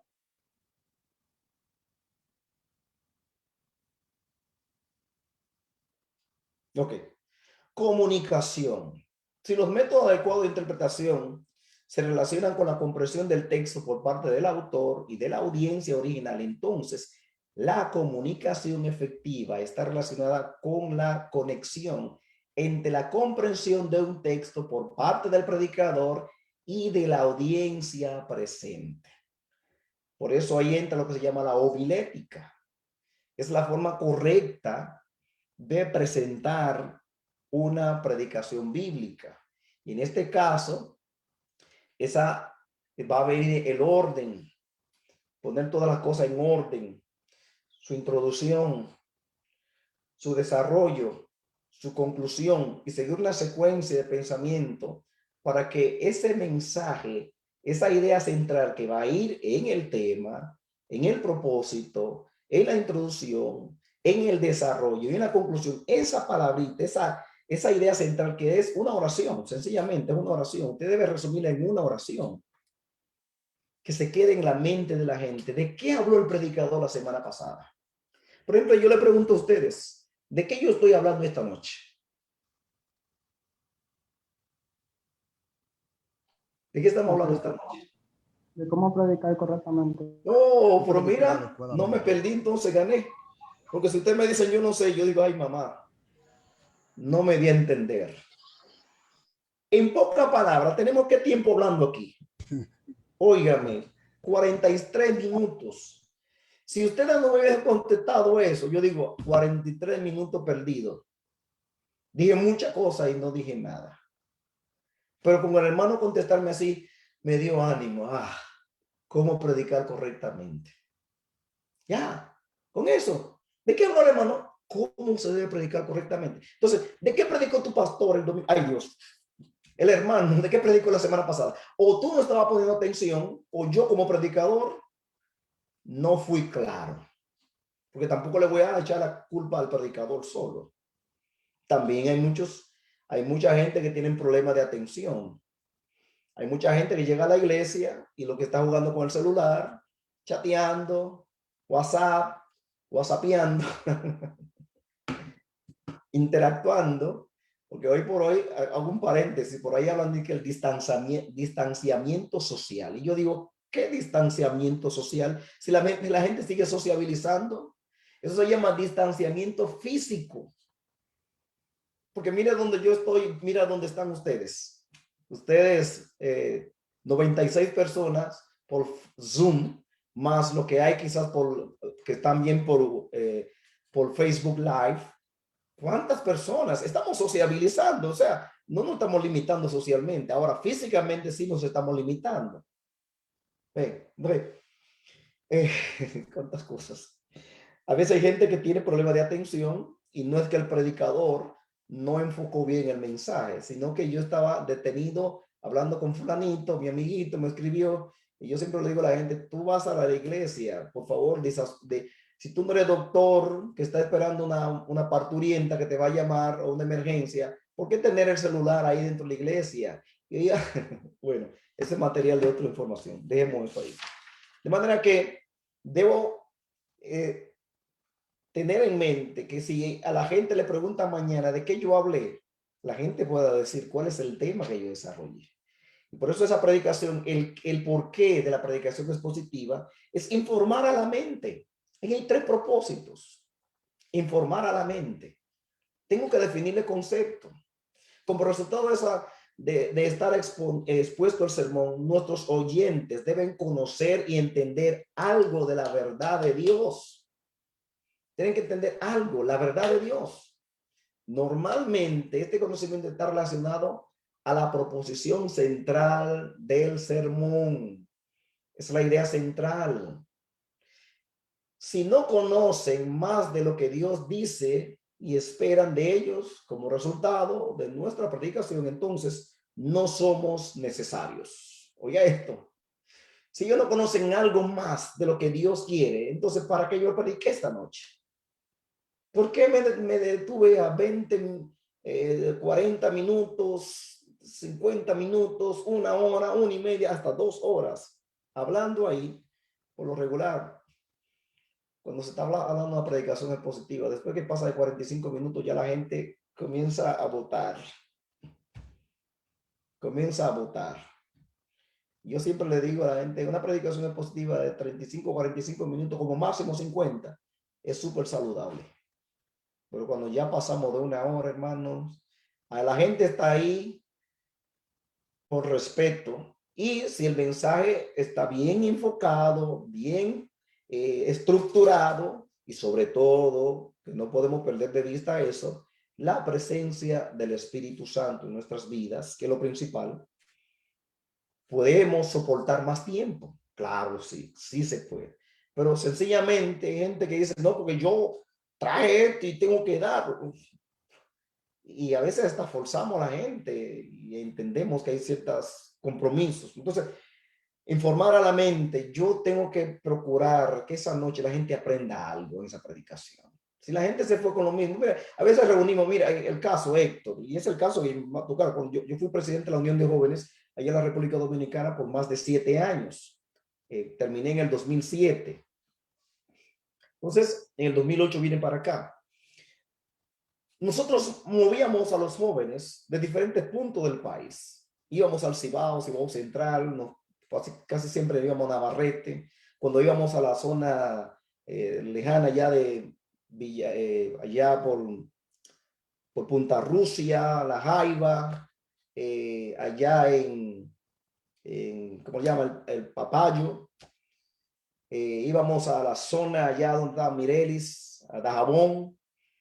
Íbamos a Valverde Mao, a Esperanza de Mao, Moca, todos esos lugares nos movíamos. El Cibao de adelante, aquí está Cotuí, donde está Fantino, y todos esos lugares, nos movíamos por ahí. La iglesia de Samaná ya no estaba con entonces, pero gracias a Dios la iglesia de Samaná volvió otra vez. Los hermanos del aguacate, mi hermano Chino, la hermana Rosario, ¿verdad? Rosita, ahí en Villarriba. Íbamos al Cibá, al sur cercano, que era, comprendía Baní, Asua, San Cristóbal. Nos íbamos al sur lejano, lo que es Barahona y todos sus cruces, al este, a La Romana, a Higüey. En Higüey no había, sino aquí a Miches, a La Cañita, a Maguá, Capitán, todos esos lugares, yo lo conozco, al dedillo, lo conozco. Eso era mi diario vivir fin de semana. Entonces yo decía, ¿cómo voy a mover una cantidad de jóvenes de una zona a otra, 2 buses llenos, y a llevarle allá a decirle, hermano, Cristo le ama y ya? Yo tengo que enseñarle algo a estos muchachos. Alguien levantó la mano. Klaus Alba. No sé, dice, yo no sé. Amén. Dios le bendiga mucho. Es Claudio de acá. Claudio. Sí. Dios le bendiga mucho. Dios le bendiga a todos. Amén, mi hermano Claudio. Disculpe la interrupción.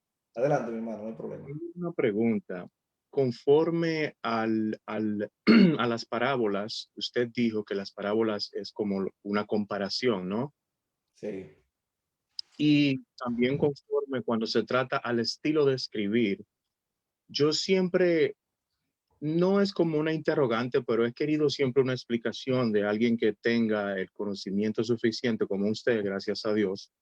Y yo quisiera que, por favor, ¿cómo interpretaríamos? Y yo se lo voy a leer, lo tengo aquí. ¿Cómo yo puedo interpretar segundo de Corintios, capítulo 12, cuando Pablo dice, ¿lo puedo leer? Adelante. Ok. Cuando Pablo dice, sí, quiero simplemente su explicación, ¿verdad? Conforme a su conocimiento, y muchísimas gracias. Ciertamente no me conviene gloriarme, pero vendré a las visiones y a las revelaciones del Señor. Conozco a un hombre en Cristo que hace 14 años, si en el cuerpo, no lo sé. Si fuera del cuerpo, no lo sé. Dios lo sabe. Fue arrebatado hasta el tercer cielo y conozco a tal hombre. Si en el cuerpo o fuera del cuerpo, no lo sé. Dios lo sabe, que fue arrebatado al paraíso donde oyó palabras inefables que no le es dado al hombre expresar. Mi pregunta es la siguiente. Desde que yo vine a los caminos del Señor, siempre he escuchado, y la gente, los predicadores y muchos maestros, con el respeto que se merecen, siempre han dicho que este es Pablo, que es Pablo que está hablando de él mismo. ¿Por qué entonces él se refiere como a una tercera persona? Ahí siempre he tenido, quisiera como una explicación, por favor, si en su conocimiento. Sí, hay estilo. Por ejemplo, Lucas, como Juan, le encantan ese estilo. Y los escritores de la Biblia, el Nuevo Testamento, usaban mucho ese estilo del anonimato, donde ellos no se presentaban como tal persona. Es el caso cuando Juan dice, el discípulo que el Señor amaba, y es el que da testimonio de eso, y su testimonio es verdadero. Juan está hablando como de una tercera persona, pero es Juan que está ahí. Es un estilo. Es un estilo para evitar la arrogancia, porque si tú te fijas, él dice, la versión Nueva Traducción Viviente, este pasaje dice, mi jactancia no serviría de nada. Lo que la versión del 60 dice, conozco a un hombre, voy allá a la revelación. O sea, que es un estilo de Pablo hablar, porque no quería como mostrarse como, no, porque yo tuve una revelación de parte de Dios, y la gente es un experto en eso. Le encanta decir, porque Dios me habló para hacer, como llevarse el primado en el lugar, que lo vean como el centro de atracción. Y es una lección para nosotros, que los escritores del Nuevo Testamento, los seguidores del Señor, los apóstoles, dieron ejemplo de su humildad, aun cuando presentaban lo que Dios le daba a ellos. Y él lo hace así, de esa forma, para evitar esa jactancia que somos tan dados a jactar, ¿no? Porque yo soy un maestro consumado, ¿no? Porque lo que yo digo, hermano, no es lo que yo digo. Es asunto de jactancia. Dios es el dueño de su conocimiento. Y en su misericordia nos permite hacer uso de su palabra. Eso para mí es una honra. que Dios me da la oportunidad de compartir eso. Pero yo no puedo creerme mejor que ustedes, que ninguno de ustedes, porque posiblemente ahí entre ese grupo de más de 100 personas haya personas más capacitadas que yo y puedo dar esto mucho mejor. Dios me dio el privilegio. O sea, el estilo de Pablo, hermano Claudio, el estilo de Pablo, es él que está hablando, a él que le pasó todo eso, pero a él no se le permitió escribir nada de eso, más que él dijo de eso, para hacer referencia, porque él estaba frente a una iglesia que era orgullosa. La iglesia de Corintio, mira, tenía un problema grande. Sí. El problema de Corintio, ahí en Corintio se conjugan todos los problemas que pueden existir en las iglesias. Y por eso la carta es tan especial que yo le animo a estudiarla. Usted va a ver problemas de toda índole ahí. Problemas hasta de un muchacho que estaba viviendo con la mujer de su papá. Hasta ese extremo. En Corintio había toda la... Y ellos se creían muy orgullosos y ellos se enorgullecían de eso. Y Pablo dice, ¿y esta jactancia de ustedes? El tal hombre hay que entregárselo al diablo. Y él lo dice así, porque era muy jactancioso. Ellos estaban confundiendo la verdad de Dios con la filosofía griega y eran jactanciosos. Entonces Pablo le dijo, mira, yo conozco de un hombre y se le habló de esa forma y ni siquiera le dijo quién era ese hombre, pero ese hombre sí era Pablo. Que fue y si usted lee, sigue el pasaje, dice, no lo sé.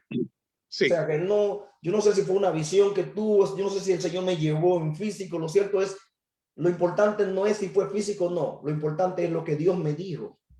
Y lo hace de esta forma, mostrándole, tomando en consideración a quién él estaba escribiendo, él usa ese estilo para dar una lección, es sencillamente. Ok, perfecto. Gracias por la respuesta y la aclaración. Entonces mantuvo el anonimato para no prácticamente elevarse. Exactamente, su ego, no subir su ego. Exacto. O sea, que somos nosotros, we feel sometimes proud of us.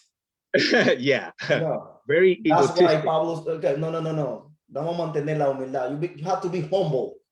Exactly. Yes, No soy yo, es él. Yeah. Ok, gracias, pastor. Amén.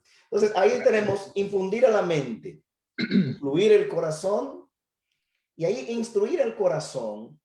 El corazón debe ser instruido mientras que la mente es informada. Por eso el predicador debe dejar a su audiencia con entusiasmo en cuanto a obedecer la palabra de Dios. No dejarlo deprimido, no dejarlo en duda, no dejarlo sin deseo de volver a la iglesia. Por eso se le informa a la mente, pero se instruye el corazón. ¿Cómo voy a hacer las cosas? ¿Y ahora qué? ¿Cómo se come eso? Eso es lo que llamamos la aplicación. La aplicación del mensaje. Y luego, influir la conducta para la piedad. El meollo del asunto es que todo eso se transforme en mi vida, en mi día a día. Poner eso en práctica. Que ese mensaje que yo escuché anoche, yo mañana diga, bueno, no, yo no puedo hablar mentira porque la palabra de Dios me confrontó.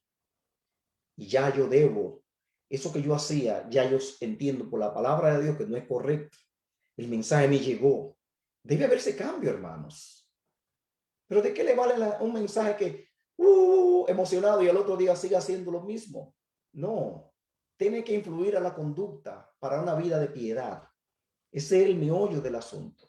Entonces, cuando se desenfoca eso de la predicación, si yo como predicador no enfoqué informar a la mente, dar información, definirle cosas, el saber, instruir el corazón, las emociones, con el fin de que haya un cambio de conducta, influir la conducta para la piedad, una vida piadosa. Lo contrario a piadoso es impío, ¿verdad? Pero Dios quiere una vida piadosa en nosotros. Es por eso que la prueba práctica de una buena predicación es el fruto que lleva en la vida.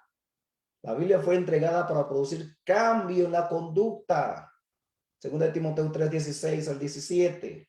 Todas las escrituras son inspiradas por Dios y es útil, y comienza a darte una lista de cosas a fin de que el hombre de Dios sea apto para toda buena obra. Eso es el propósito fundamental de la predicación, de la enseñanza bíblica. Y no meramente alimentar las emociones, que a veces estamos tan danzando en el culto, ni siquiera supimos de qué trató el culto. Y es un gran problema, hermanos. No sabemos de qué trató el mensaje, pero danzamos la noche entera. Y yo he escuchado evangélicos, anoche de hacer tanto que estoy cansada. Mi hermano, eso no fue una danza en el espíritu. Una danza en el espíritu. Por favor. Y sin embargo, seguimos con una mala conducta. No hay un cambio de conducta. La predicación bíblica debe confrontarme. Yo como predicador digo que lo primero que el pasaje debe tratar conmigo, a mí como predicador, el primero que debe darme y que debe provocar el cambio de conducta en mí primero. Y luego, ese cambio de conducta tiene que afectar las otras personas. Bueno, señores, yo creo que con esta introducción a esta predicación expositiva, lo que nos resta ahora es trabajar algunos pasajes bíblicos como ejemplo para poder sacarle más provecho a esto. Aquí hay había una parte que quería tratar, no sé si, a ver si podemos la semana que viene trabajar algunas, sobre todo hay una parte que sí quiero trabajar y es en cuanto a lo que es la observación. Cuando vamos a mirar el pasaje bíblico, yo no sé si, yo creo que yo traté con eso con un grupo de hermanos, pero la observación es básica cuando vamos a interpretar. Por ejemplo, cuando hablamos de observación, ahí hay un pasaje y ese pasaje muestra, ahí se encuentran varios libros de la Biblia, nombres textuales. Y me gustaría viajar con ustedes, con eso yo termino, a ver cuántos nombres del libro de la Biblia usted puede observar en este texto para poner en práctica lo que es la observación. Lo voy a leer. Viajando por Palestina, conocí al jefe Elihu, ascendiendo a una colina que miraba al mar. Costó poco trabajo, aunque le faltó el acento, costó poco trabajo buscar su compañía. Es afable con los extraños, pero es drástico en sus órdenes a los esclavos. Al oírle gritarles, me sentí mal. Aquí asciende otro camino, dijo el guía, pero decidimos seguir con él. Llegamos al mercado. Un mendigo gritaba: oh, seas bendito tú que das limosna a los pobres. A ti todo te ríe. Socórreme. En otro lugar anexo, donde había más gente, estaba un fakir haciendo suerte y ejecutando una maroma. Nos detuvimos a verlo, pero la gente nos apretaba y fuimos a otro lado. Pocos hechos vi dignos de contarse, pero a mí, que aspiro a ser escritor, me gusta viajar. Siguiendo nuestro viaje, oímos un galope, dromedarios y caballos y asnos con sus dueños, respectivamente, formaban una caravana en el desierto.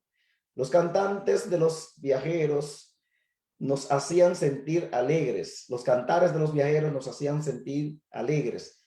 Entre las personas venía el conocido Eliab. Días antes con él habíamos viajado juntos. En tal alegre compañía viajamos numerosas personas hasta que llegamos por fin al fin de nuestro viaje. En este texto hay varios nombres textuales de la Biblia. ¿Alguno de ustedes puede señalarlo? En la primera línea, ¿aparece algún libro de la Biblia, nombre textual?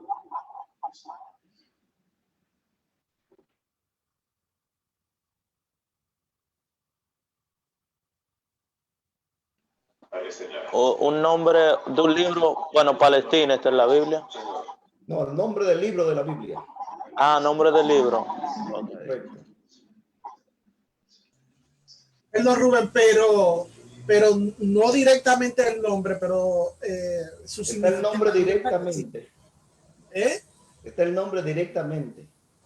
De un libro de la Biblia. Ahí hay varios, cerca de 10. Judá. ¿Dónde tú ves a Judá?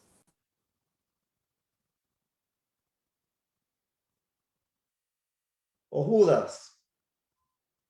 ¿Dónde viste a Judas? Ah, no lo estoy leyendo ahí, Pérez. Oh.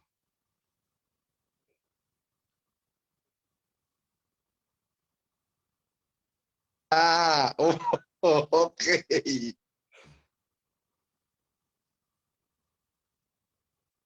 ¿Alguien? Está Cantares, Hechos, ¿Dónde ves a Cantares, Daniel? Cantares. Lo veo en la fila 21. En la Acabo de 21. ver, acabo de ver a Esdras. Los Cantares, correcto, Daniel. Hechos. Esdras. Hechos, ¿dónde lo ves? Esdras, ¿dónde está? En la cuarta línea. Cuarta línea. ¿Por qué no vamos desde el principio para ser más organizado? En la primera línea, ¿qué libro ven ahí? Palestina. Palestina no es un libro de la Biblia. Es libro de la Biblia. ¿Qué libro de la Biblia? Judas. Primera línea. ¿Dónde ves a Judas? Última línea, última palabra, primera línea. Y primera letra, segunda línea. Correctamente. Elijudas, right. La primera línea al final con la primera letra, la segunda línea, ¿cierto? ¿Hay otro más?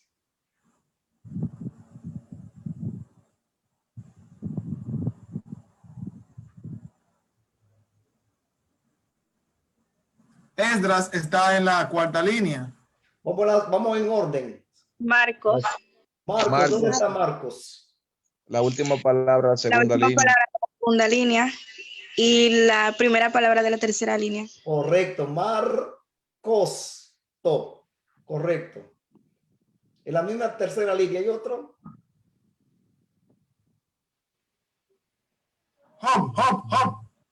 Job, ¿dónde está Job? Tercera palabra. Trabajo. Y cuarta. Job, buscar. Trabajo, buscar. Correctamente, ahí está Job. ¿Otro más? Esdras, cuarta línea. Cuarta línea, Esdras. Vamos a ver. ¿Dónde lo encuentras? Después de la coma, pero. Esdras. Correcto, Esdras. Malaquías. Malaquías, ¿dónde está Malaquías? En la cuarta línea. En la En la sexta. En la sexta, Malaquía. En la sexta línea. Correcto, Sexta línea. Adías. Correcto. Ahí usan tres palabras para formar Malaquías. En la séptima, ¿hay uno? Adías. Adías. Bien. Oseas. 10. Y en la 7, vamos a la 7, vamos en orden para terminarlo completo. Joel en la 7. En la 7 está Joel. En la 7, Joel, correcto. Dijo el guía, Joel. En la 9, Marcos. En la 9, Marcos lo dejamos en la 4, creo. 4, 2 y 3 está Marcos. En la 9. Amós. En la 9. Amós, en la 9 está Amós. Llegamos. Romanos, ¿dónde está Romanos? En la 13. En la línea 13. ¿Qué te parece? Sí está ahí, ¿verdad? Tienes razón, pero vamos en orden. En la 10 está Oseas. Oseas, correcto, con la O. Recuerden que la O es muda, la H es muda. Oseas, o seas bendito. ¿Cuál? Tito. La 11. Tito. En la 12 está Estamos en la 11, ¿no? En la 11 está Tito, a ti todo te... Correcto. En el número 12 está Éxodo. Éxodo está en la 12, correcto. Sí. Exacto, Éxodo. La 11, 13. La 13 está Romanos. Romanos. Romanos está en la 13. Romanos 13. Está en la 13. Amós en la 13. En la 14, Amós. No. En la 14. Dejamos a Amós atrás, creo. Vete para allá, papi, que estoy haciendo algo, por favor. Amós está en la 9. Romano, En la 15 Hechos. En el 14, Greg, está Deuteronomio. La 14. Y en la 15 Hechos. Espérame. En la ¿Qué pasó en la 14. 14. ¿Qué pasó en la 14? Tranquilo, Héctor. En la 14. ¿Quién está en la 14? Romanos, está en la 13. Deuteronomio. Romanos. En la 14. Romanos está en la 13, correcto. Al final. 14.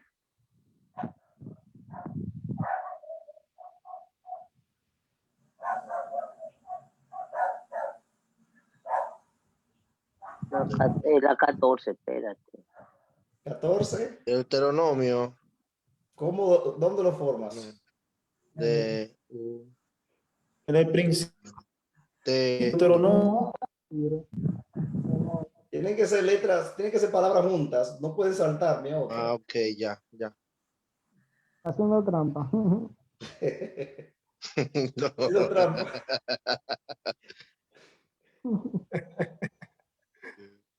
Ah.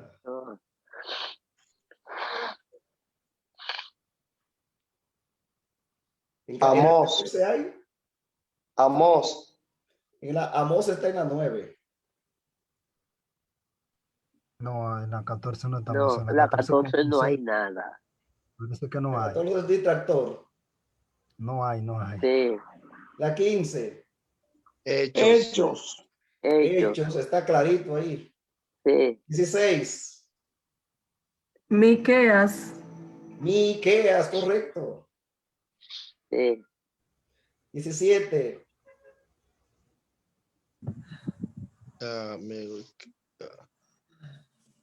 No hay, ahí parece. No hay. 17, no, 18 Gálatas. 18. No hay ¿Dónde está Gálatas? No, Héctor. Héctor, deja tu trampa. Pero ven acá, ¿dónde que tú buscas eso? ¿Qué Gálatas? En el 18 está Ageo, pero mal escrito. Pedro, mira, en el 18 está Pedro. 18 y 19 está Pedro, correcto. Pedro hizo 19. Entre 18 y 19. Pero unido. Al final de una, al principio de otra, de forma un nombre. Sí. También.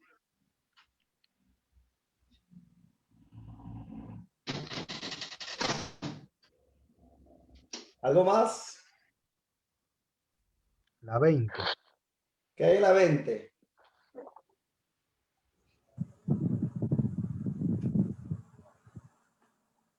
Parece que la No hay nada en la 20. La 20 no hay. Una caravana. 21 sí está muy explícito Cantares. ¿Cómo que no hay nada en la 20? Hay una caravana en el desierto. Cantares en el 21. Cantares está en el 21. El 21, correcto. Pues mira, déjame hablar a mí ahora. Pero habla, por Dios. Merlin Segura, Dios te bendiga, pastor. Querido, Dios te bendiga. Amén, Bueno, amén. en la 21 Cantares, en la 23 Abdías, en la 25 Números. Pero hay media aguanta. No, ya no fue, hizo trampa. Se fue allá. Cantares. En la 23 Abdías. El 26 Apocalipsis.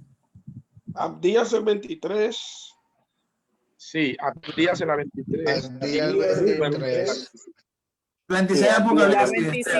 En la 25 números, Jesús santo. Número. Eso está claro ahí. La 21 Jeremías. Bien, mire, la idea de esto es la ¿Cómo que la observación. No, 21 Cantares. La 25 números, sí. La 25 está número, correcto. Pero la idea de esto, hermanos, es cómo desarrollar una observación. Se dice que la observación es la parte principal cuando usted va a interpretar un pasaje bíblico.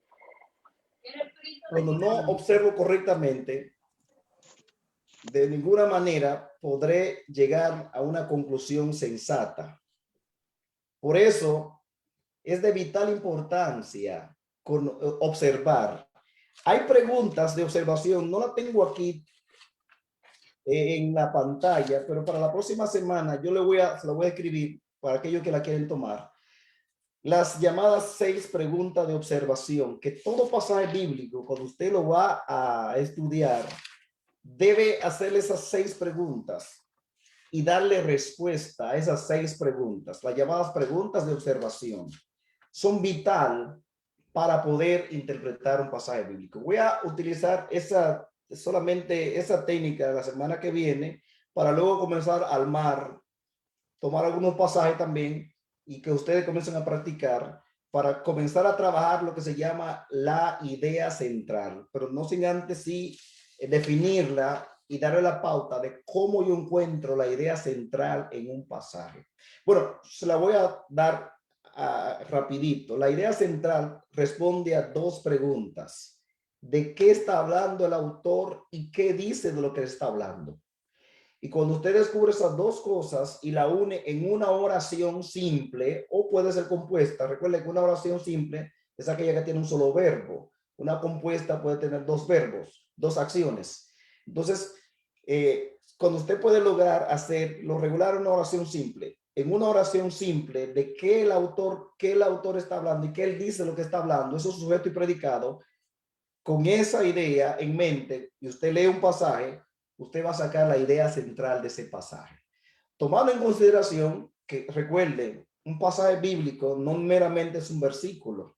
Un pasaje bíblico puede ser un libro entero, o un capítulo entero, o hasta 2 capítulos, que eso, la división de la Biblia en capítulos y versículos nos ayuda, pero a veces nos pierde, porque a veces creemos que la idea termina aquí cuando la idea sigue y hay paréntesis. Por ejemplo, en el libro de Apocalipsis hay unos paréntesis que se toman capítulos, y si usted no entiende lo que son los paréntesis, va a disasociar la idea que venía el autor llevando y no sabe dónde continuó. Entonces hay que conocer cuándo le entró un paréntesis ahí y poder continuar donde el paréntesis termina. O sea, ¿de qué está hablando el autor y qué él dice de lo que está hablando?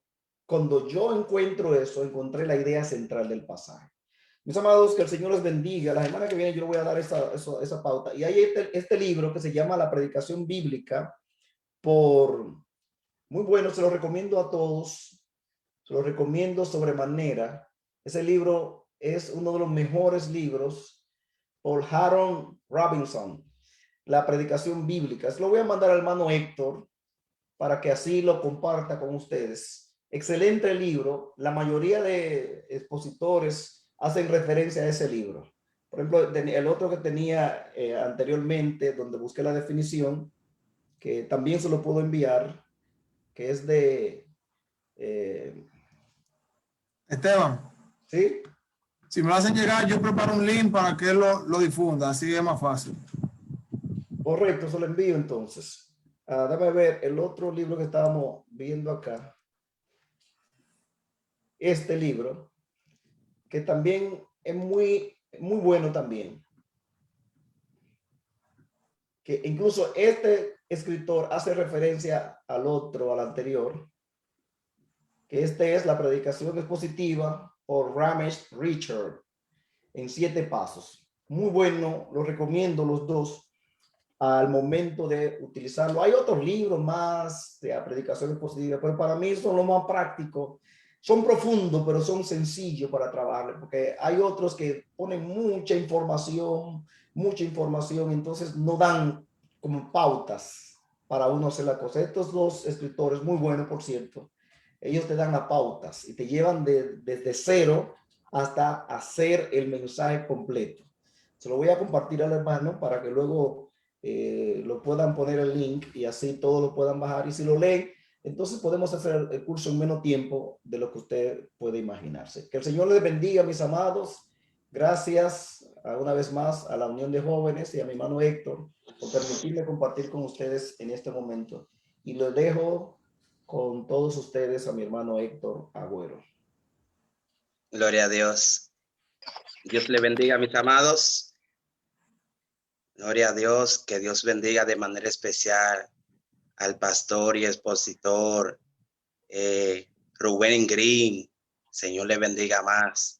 También Dios bendiga a toda la audiencia presente, entre ellos pastores, oficiales, líderes y hermanos en Cristo Jesús. Así que hemos disfrutado en esta preciosa noche de una primicia de este taller, cómo predicar correctamente.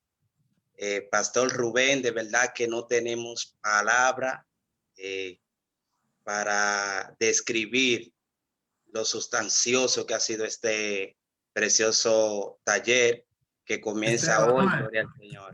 Amén. Gloria a Jesús. Así que agradecemos, gloria al Señor, a todos los presentes.